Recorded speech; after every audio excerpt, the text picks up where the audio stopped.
The ultimate framework to creating your valuable online courses. I've used some powerful keywords over there so that just so that you start watching this particular video. And also, not just watching it, but also please start taking notes because how many steps? I'm going to share with you 5 steps in this particular video. Like, what is the framework that I personally use from start till closing of an online course that I have within the community of the Academy of Artists and Scientists. Now, once you know the whole framework, within like 5 steps, you are going to start making money as well as impact, because that's the whole goal of creating an online course. But the whole goal is like you have to make money.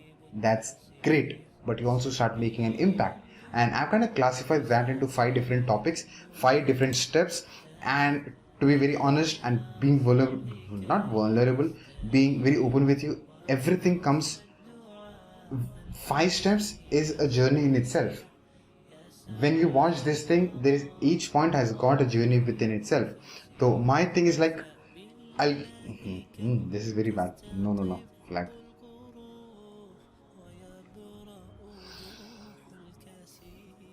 The ultimate framework to creating your valuable online course. Now, I've used some powerful keywords over here so that this is going to be the video where you should be taking notes and you should start working on it the moment you finish this particular video, because you came to this particular video because you wanted to learn something about online courses and how can I have the framework and the strategy and like the roadmap and the framework to it. Now that you're here, I would suggest you that you start taking notes, because this is going to be a really cool short video, but a very cool video. I have divided this particular video into 5 different steps. Step 1, 2, 3, 4 and 5. In these 5 steps, you will get a surface level idea plus what details will be going inside your online course. Now that being said, let us dive into the topic. Step number 1. Whenever you are creating a course, any course, any superpower, any business idea that you're working on, it has to be classified into 3 phases. I call them phases. And for this particular video, I've kind of named it a step. Cool. So each step has got multiple videos to it. You just don't go knowledge dump to them, but then you take them on a very strategic manner so that they get, when they're consuming your course, they get the best of it. Not just best of it, they're taking notes. Not just taking notes, they start learning. Not just learning, they also have to start taking an action. Not just take an action, but also get a result.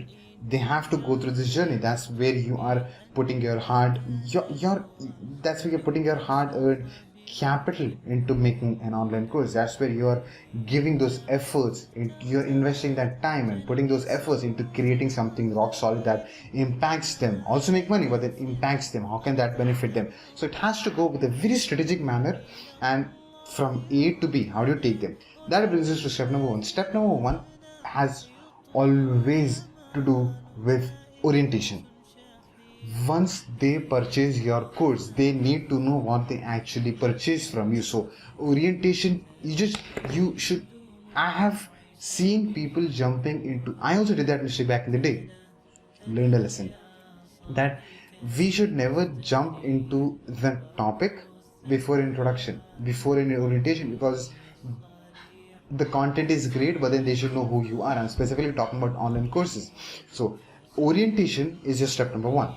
Got it? Now within orientation, like this, it'll be something like this. Your step number 1 is orientation. For example, within this we have 1, 2, 3, 4, 5 videos and topics that we are going to talk about. So each video, each topic is going to be in this particular structure. Orientation will be having introduction, rules of engagement. I'm a big believer of rules of engagement because you are teaching people through an online course, a recorded version, a pre-recorded stuff. So for people to finish the course, you need to set some rules in place in the orientation itself, so that you can hold them accountable for what they've invested. You don't want their money if they're not consuming your product. I don't want anyone's money if they are not consuming my product. It's like you purchase from me and it becomes your responsibility to start making things, and it becomes my responsibility to make sure that they finish. That's why rules of engagement, that's where rules of engagement comes into picture, where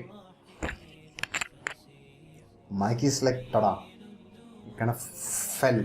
Anyways, that's where rules of engagement comes into picture. Like you have to set rules so that they complete. Like you can set rules, you can have rules like, okay, you have to finish what you started. You made a commitment to start watching it, you have to finish, you have to complete you have to finish the whole course. Comment and share your learnings within the videos. You can interact with people here and there. You need to start taking notes. You invest in a notebook, a separate notebook.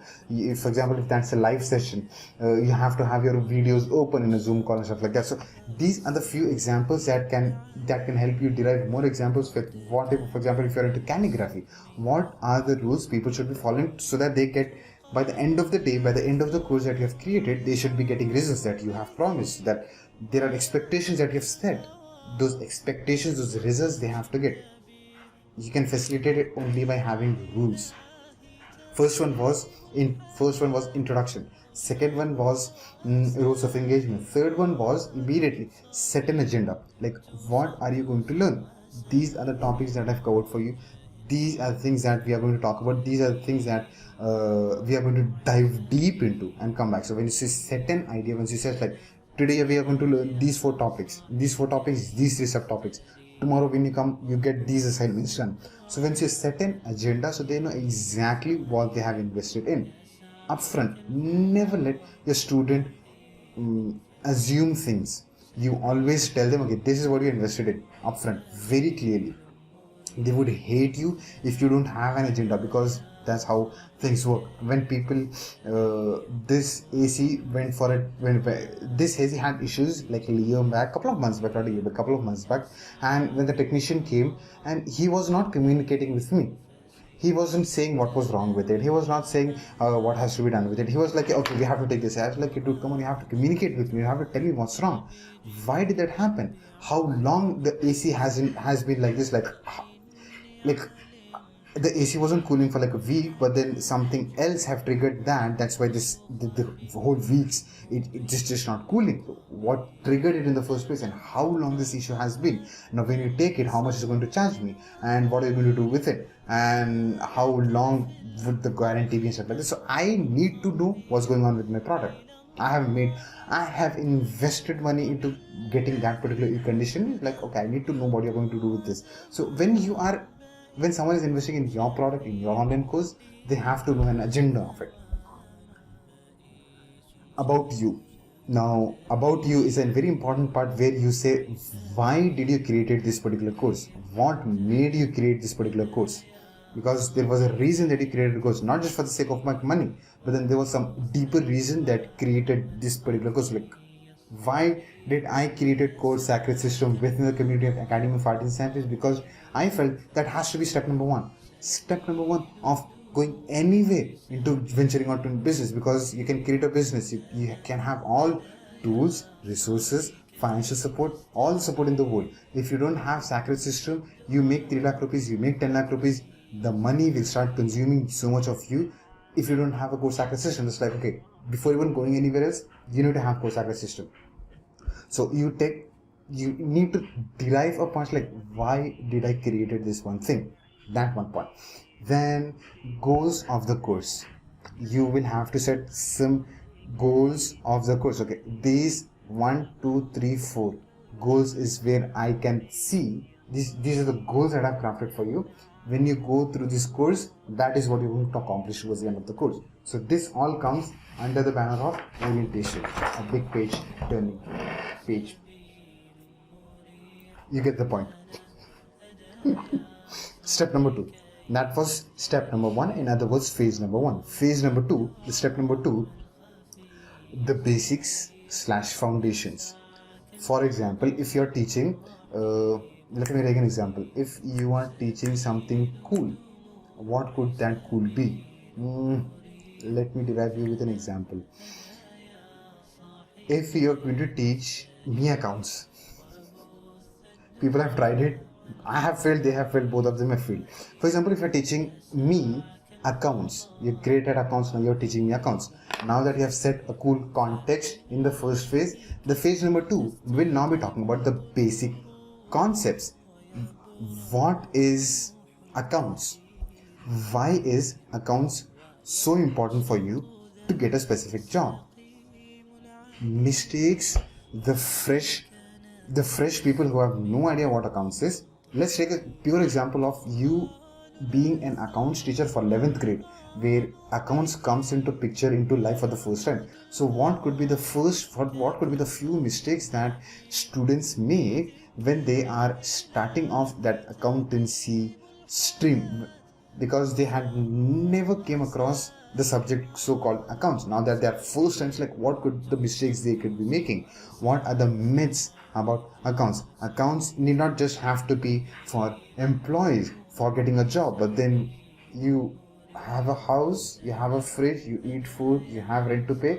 Accounts comes into picture. You need to tally a lot of things. You need to have an idea of the expenses that you do, what are the assets that you have, what are the liabilities you have. Dude, seriously, I'm geeking out on that. Accounts now. What are the myths that their subject is having? Statistics. I love statistics. When you put people, not just me, people in general, they love statistics. If there are any statistics, you have to tell people the statistics. Why people fail? Like when you're talking to that first time people, when a student is interacting comes for the first time, why do students fail in 11th grade or in any exam when they start off their journey for the first time? Like, why do they fail? You tell them upfront, like, these are the reasons they fail, these are the reasons they succeed. So if you don't have these qualities, when you incorporate these qualities, that is where the success rate goes up than the failure rate. Setting the context, basics, foundation. Moving on to step number 3, the phase number 3. This video is going longer than expected. We've got like more 3 phases to cover. Already 11 minutes. Anyways, step number 3 is, now that we've covered the basics of it, the basic structure, like an idea. Okay, this is what accounts looks like. Okay, now I'm interested in studying accounts. The mindset of it, the art of it. What should I know about accounts? Like, okay, now that I'm into accounts, like, teach me accounts. So here you talk about the mindset, like what mindset do you need to operate accounts in? Accounts is a subject that is going to give you marks, great. But also, if you start taking accounts, okay, it's going to impact you on a daily basis. It's going to impact your business life. It's going to impact your relationships. It's going to impact your household life. It's going to impact. It's not just exams, but then how can accounts play a huge role in your daily activities, in your daily rules? You make money or you don't make money, but your mother gives you money to go get that kothmir from the market, those eggs from the market, those rations from the market. So how can you start thinking and breathing accounts on a regular basis, so that once you start doing those things, dude, I'm actually geeking out on accounts. I never knew this could be such a great topic, such a great example. Now, once you start breathing accounts on a daily basis, on a regular basis, whenever you go outside the house, whenever you pay something, okay, make a note of it. Like, okay, these were the expenses that was made by Fazil for example, in the month of January. This was what mom gave me. Okay, great. Where the money is going and what's that pocket money that I'm getting. So once you have an overall, when we start talking to people, talking to students, okay, when you breathe accounts on a daily basis, how great can you be? Dude, I should be my own accounts teacher. Like, just go back in time and pass and get those great marks in accounts. Anyways, you talk about the mindset, you talk about the approach that you need to have, you talk about things I should know as a student, the psychology behind accounts, like what are the subjects? I don't even get it. Like, why is journal entries important? How can that impact your life? I just remember, there was journal entries. They were like a balance sheet, assets and liabilities, some basic terminologies. You derive the whole mindset part. You open the brain like anything of a student in the art section. The mindset one seems to have. Great. Section number 3, boom, done. Now we move on to step number 4, the phase number 4. Art and science. Art is done, now science.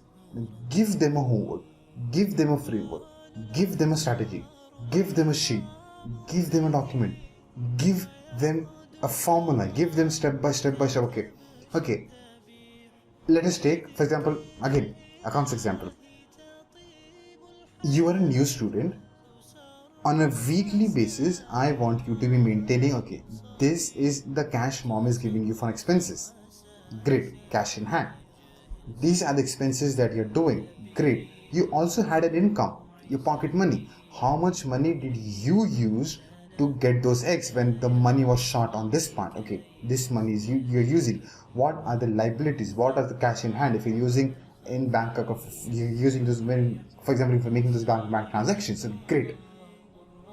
The mode of payment, was it cash, was it bank? Great. Was it bank? It was bank. Okay, whose bank? Your bank or mom's bank or dad's bank or sister's bank or brother's bank or anyone's bank.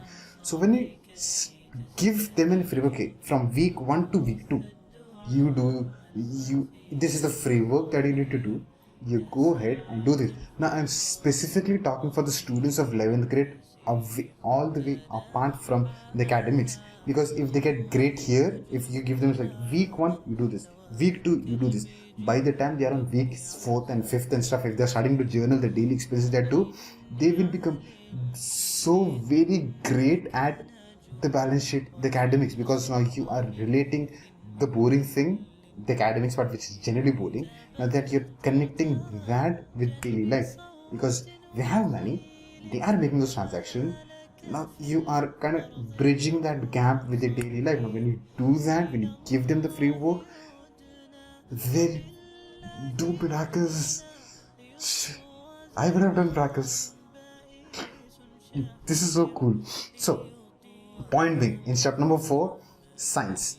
Step number 5 is, now that the whole thing is done covered in this particular online course, what do you do with that? You close the course. You don't have like 5 hours, 6 hours, 10 hours of course. You have a small course, you sell, you have the structure, you conclude the course, you give them a recap, you share them the frameworks that you have to share back again, and then you tell them, okay, now that the course is done, the life doesn't end. Your account subject has to move on to a different level. Now you take them to a different course that you've created, probably a different level, probably a bonus course that you've created, probably a different next course, something, the next logical step that they have to be taking. What's the next logical step that they have to be taking? You direct them to that direction. For example, I have no idea anything about accounts rather than these. Though I'm graduate of an accounts BCom graduate, I have no idea what comes after that. Anyways, you get the point. That's how step number 1, orientation. Step number 2, basics and foundation. Step number 3, the art. Art was interesting for me. I just got like such a great Balpan moments for myself. Step number 4, the framework. Step number 5, conclude. Move on to the next one. Then just follow the same structure. Move on to the next one. Move on to the next one. That being said, apply this particular things, the whole context that we use in this particular video, in creating your courses, and see how magical it will be. Not just magical, it's going to create that impact. Not just impact, it's going to help that account student. If someone would have given me these examples back in 11th grade, 12th grade, first year, second year, third year, my life would have been totally different. I wouldn't be teaching you these things. Probably I would have been doing something in my life in terms of accounts and stuff like that. But then it's great anyway to come to a realization that this is how you create a structure and online course and stuff like that. That being said, you go and create that impact that you want to create with this particular thing. It's a very scalable model. You can make lots of money, and there are people out there who actually need what you have. Put that into structure, organize it, segment it in these 5 steps, and see the magic happen. That being said, thank you so much for making this particular video a part of your day. Me a part of your day means a lot, and I shall see you in another video.